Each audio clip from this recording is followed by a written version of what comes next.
guys, Dark Splinter here. I had a little suggestion of some people want to see how to do character progression and skills in Star Trek Online. Essentially, the way you level up is you start out as a ensign, and that's just the tutorial. But right when you get out of the tutorial, you become a lieutenant. There is essentially 5 tiers. Your first, and it goes by every level 11 levels. You go rank, 1 through 11, and that's lieutenant. 11 through 21 is lieutenant commander, and then commander, captain, and rear admiral. Now, as you do missions, exploration, patrols, secure sector space, you will do missions. You'll gain skill points. So we'll look here at skill points here. As you see here, we got. It's going to differ a little bit between what class you are. Essentially, this part right here, where we got engineer, I have engineering officer right here, depending on what class you are. If you're science or tactical, it'll be that officer there.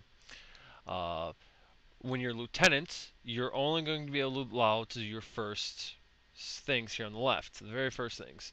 Those skills will cost 100 points each. So you'll have stuff from Starfleet training, which includes your either science, tactical, or engineer, officer training, the team lead, and also Starship Command, which I suggest putting in maxing out right away. Starship Command improves your maneuverability and all that such for your starship.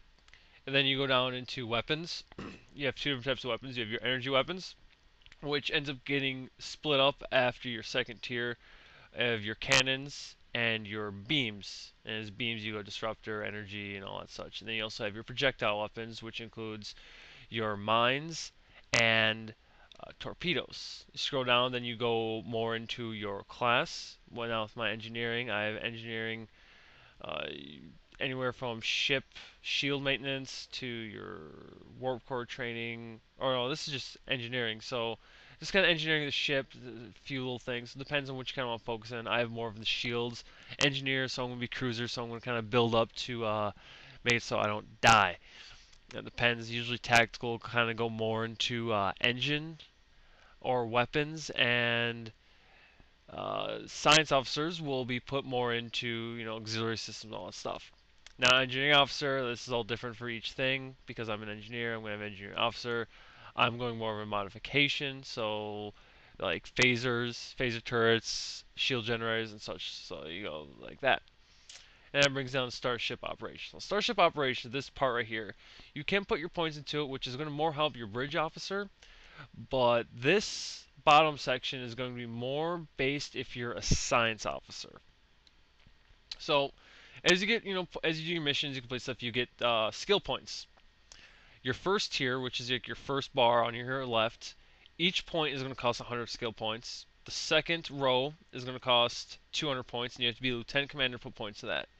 The third row costs 300 points to put one rank in each thing, and that's Commander. And the fourth row, of course, is 400 points, and that is Captain. And your last row is 500 points piece, and that is Rear Admiral. Now, there is a cap on skill points, which is about 67,000, I want to say, I believe, what the developer said on the forums. A lot of people have been bitching and QQing about this, that they're like, why can't I get more skill points?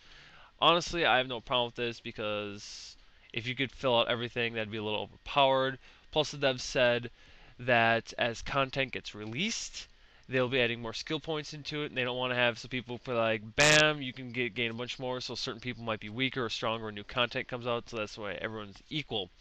So, yes, there is a skill cap, but as more stuff comes out, you will be gaining more skill points, because at the moment, you won't actually get to put that very many points into your Rear Admiral skills, which is kind of crap, but it's still the release of the game with more stuff coming out. It's not that bad. Also, so let's kind of get character progression. Also, with your character, you will get personal shields, body armor, your weapons, devices, and kits. Now, each class has their own kit, which differs from, whatever.